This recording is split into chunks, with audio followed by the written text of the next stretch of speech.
ജലകൃപാഹം വന്ദേ പരമാനന്ദമാധവം വസുദേവസുതം ദേവം കംസചാണൂരമർദ്ദനം ദേവകീ പരമാനന്ദം കൃഷ്ണം വന്ദേ ജഗദ്ഗുരു രാമായ രാമഭദ്രായ രാമചന്ദ്രായ വേദസേ രഘുനാഥായ സ്വാമി ശരണം.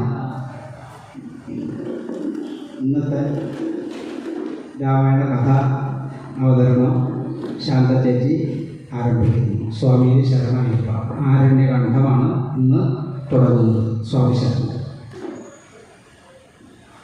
രാമായ രാമഭദ്രായ രാമചന്ദ്രായ വേദസേ രഘുരാമായ നാഥായ സീതായ പതയേ നമഃ. മനോജവം മാരുതതുല്യവേഗം ജിതേന്ദ്രിയം ബുദ്ധിമതാം വരിഷ്ഠം വാദാത്മജം വാരണയൂഥമുഖ്യം ശ്രീരാമദൂതം ശരണം പ്രപദ്യേ. കൂജന്തം രാമ രാമേതി മധുരം മധുരാക്ഷരം ആരൂഹ്യ കവിതാശാഖ വന്ദേ വാൽമീകി കോകിലം. പാർത്ഥസാരഥിയായിട്ടു പാർത്തലമാം കോലായിൽ വണിയിടുന്ന വിഷ്ണു താനും തുണച്ചിടേണം. അംബികയാമരങ്കാവിൽ നന്മയോടെ വിളങ്ങുന്ന കന്മഷനാശിനി നീയും തുണച്ചിടേണം. ഇന്ന് നമുക്ക് ആരണ്യകാണ്ഡത്തിലേക്ക് തുടങ്ങുന്നതിന് മുൻപായി ഒരു ചെറിയ ചില കാര്യങ്ങളൊക്കെ പറയാം. ഈ കാണ്ഡം എന്ന് പറഞ്ഞു കഴിഞ്ഞാൽ അതിൻ്റെ അർത്ഥം എന്താണ്? കാണ്ഡം എന്ന് പറഞ്ഞാൽ മറ്റൊന്നുമല്ല, കരിമ്പിൻ്റെ തുണ്ടാണ്. ഈ കാണ്ഡത്തിനുള്ള പ്രത്യേകത എന്താ? അതെങ്ങനെ വളഞ്ഞിരുന്നാലും എങ്ങനെ ഇരുന്ന് കഴിഞ്ഞാലും എല്ലായിടത്തും ഒരുപോലെ തന്നെയാണ് മധുരം. നമ്മുടെ രാമായണത്തിനും അതുപോലെ തന്നെയാണ്. എവിടെയെങ്കിലും ഒരു മധുരം കുറവുണ്ടോ?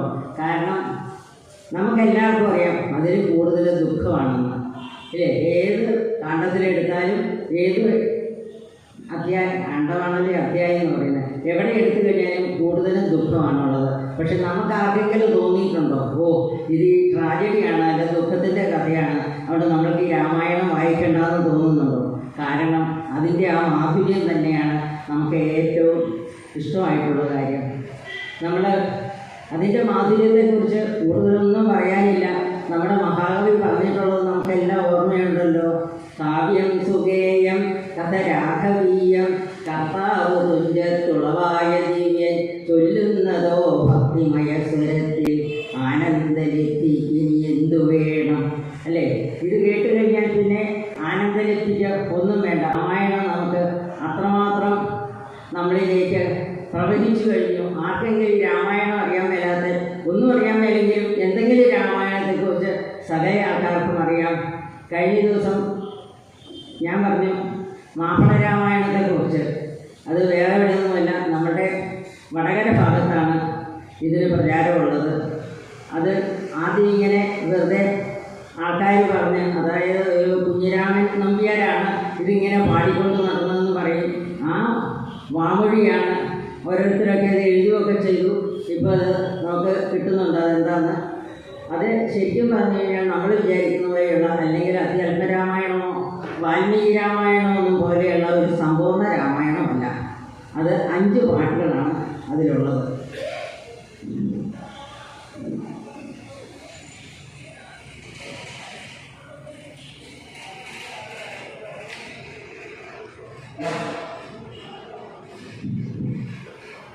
അതിലെ ആദ്യത്തെ പാട്ടിൻ്റെ ഒരു 4-5 വരികൾ ഞാൻ പറയാം.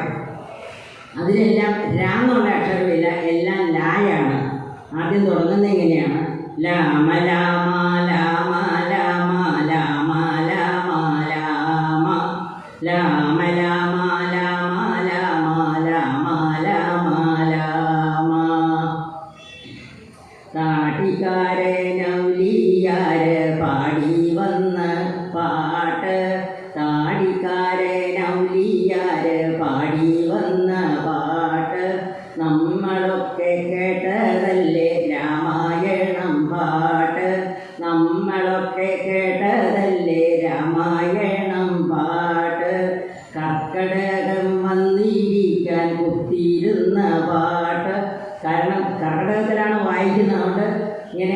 കാത്തിരിക്കുകയാണെന്ന് പറയുന്നത് ഈ കർക്കടകം വരാനായിട്ട് ഈ പാട്ട് കർക്കടകം വന്നു ചേരാൻ കൊത്തിയിരുന്ന പാട്ട് മൂന്ന് പെണ്ണുങ്ങളെ ദശരഥൻ മൂന്ന് പെണ്ണിനെ ദശരഥൻ നിക്കാ ചെയ്ത പാട്ട് മൂന്ന് പേരെ നിക്കാ അതിൻ്റെ മുസ്ലിംസിൻ്റെ ഭാഷയാണ് മുഴുവൻ മൂന്ന് പെണ്ണിനെ ദശരഥൻ നിക്കാ ചെയ്ത പാട്ട് അമ്മിയുമ്മി കുത്തിയിട്ടും പിള്ളേരില്ല പാട്ട് പായസം കുടിച്ചു മുഖ്യം 4 പെറ്റ പാട്ട് ഇങ്ങനെയാണെന്ന് പറയുന്നത്. അതിന് ഈ പറഞ്ഞാൽ അത് വായിക്കുമ്പോഴുണ്ടല്ലോ നമ്മളുടെ മഹാദേവനെ പറ്റി പറഞ്ഞെന്നാന്നറിയില്ല. നഞ്ഞു മോന്തിയ, അതായത് വിഷം കഴിച്ചാന്നുള്ളതില്ല, നഞ്ഞു മോന്തിയ പടച്ചോൻ്റെ വില്ലൊടിച്ച പാട്ട് അങ്ങനെയാണ് പോകുന്നത്. ഒരു പാട്ട് അങ്ങനെയും പോകുന്നു. അതിൽ കുറച്ചൊക്കെ എല്ലാം നമ്മുടെ ഇതിൻ്റെയൊക്കെ ഉണ്ട്. രണ്ടാമത്തെ പാട്ട് എന്താണെന്ന് ചോദിച്ചു കഴിഞ്ഞാൽ രണ്ടാമത്തെ പാട്ടിൽ പറയുന്നത് നമ്മുടെ ശൂർപ്പണഖയും രാമനും ശൂർപ്പണഖയെ കാണാനായിട്ട് ശൂർപ്പണഖ രാമനെ കാണാനായിട്ട് ഒരുങ്ങി വരുന്ന ആ രംഗമാണ് അതിൻ്റെ. അടുത്തത് രാമനും ശൂർപ്പണഖയും തമ്മിലുള്ള ഒരു സംഭാഷണമാണ്. അടുത്ത പാട്ടിൽ നമ്മുടെ രാവണൻ അവിടെ കൊണ്ട് താമസിപ്പിച്ചിരിക്കുകയല്ലേ ലങ്കയിൽ. 1 വർഷം കഴിഞ്ഞു, എന്നിട്ടും ഇങ്ങനെ ഒരു കാര്യവുമില്ലല്ലോ, ഞാനിങ്ങനെ ഇടയ്ക്കിടയ്ക്ക് വന്ന് പറയുന്നതല്ലേ ഉള്ളൂ എന്നൊക്കെ പറഞ്ഞിട്ട് സീതയെ പ്രലോഭിപ്പിക്കുന്ന ഒരു പാട്ടാണ് 4-മത്തേത്. 5-മത്തേത് ആണെങ്കിൽ ഹനുമാൻ ലങ്കയിൽ ചെല്ലുക. ഹനുമാൻ ലങ്കയിൽ ചെല്ലുമ്പോഴുണ്ടല്ലോ എന്താ അവിടുത്തെ ഒരു ബഹളം. ആ സമയത്ത് പറയുന്നതിനാണെന്നറിയോ, 10 തലയിലേ ഉള്ളത്. ഈ രാവണൻ ആ സമയത്ത് 10 താടിയും വടിക്കുവാണെന്നാണ്. അപ്പോൾ അതിന് അനങ്ങാൻ പറ്റില്ലല്ലോ, ഈ താടി മുറിഞ്ഞു പോത്ത് മുഖത്ത് മുറിവൊക്കെ വരില്ലേ. അപ്പോൾ അതിൻ്റെ ആ ബഹളങ്ങൾ, പിന്നെ അവിടുത്തെ പെണ്ണുങ്ങളെയൊക്കെ ഹനുമാൻ ഉപദ്രവിക്കാൻ ചെല്ലുന്നത്, അങ്ങനെ അത് വളരെ രസകരമായിട്ടുള്ളൊരു പാട്ടാണ്. ശരിക്കും നമുക്കൊരു തമാശ പാട്ടൊന്നും വേണമെങ്കിൽ പറയാം ഇതിനെപ്പറ്റി. ഇങ്ങനെയാണ് ഈ